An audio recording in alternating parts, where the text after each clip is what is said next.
Кербұлақ ауданында қуанышты жаңалық. Тау бөктеріндегі бірнеше елді мекенге табиғи газ беріліп, тұрғындардың көптен күткен арман орындалды. Тақырыпты ауыл халқының қуанышымен бөлісіп қайтқан әріптесім Нұржан Қасаболатов жалғастырады.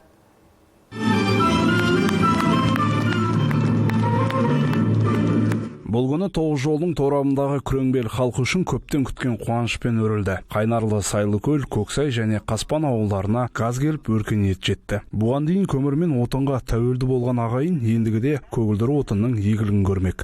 Ауылға газ келді. Қуанып отырмыз. Бұрын енді қыста таңғы сағат 6-да 5:30-да тұрып от жағып, күзде жаңағы отындар жағып дайындап қоятынбыз. Енді қолым кішкене қысқарды деп айтуға болады. Жақсы. От жаққанымен түн уақытында таң ата салқын болады ғой. Енді жақсы болады деп ойлаймын. Көл шығару керек, кәдімгі дайындалу керек дегендей.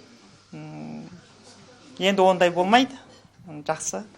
Өте қуаныштымын. Кербұлақ ауданында 63 елді мекеннің 26-сы газдандыруға жатады. Бүгінде 13 ауыл көгілдір отынның қызығын көріп отыр. Қалған 13-і жылыту маусымына дейін толығымен қамтылады дейді жауаптылар. 13 елді мекеннің құрылыс жұмыстары аяқталған.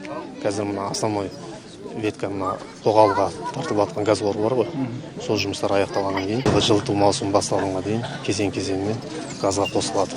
Сонымен қатар айтып өтсе болады, мына Сарыөзек ауылында бізде жобаға кірмей қалған 160 абонент болған.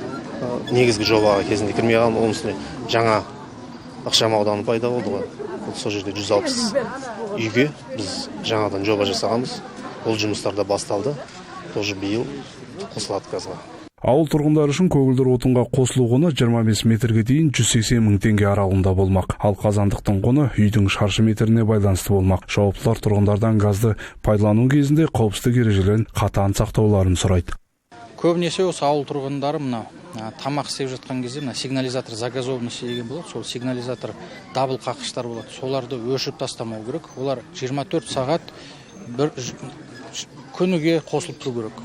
Оны ажыратуға болмайды, себебі ол улы газ бар, басқа да жаңағындай апаттардан сақтауға көп септігін тигізеді.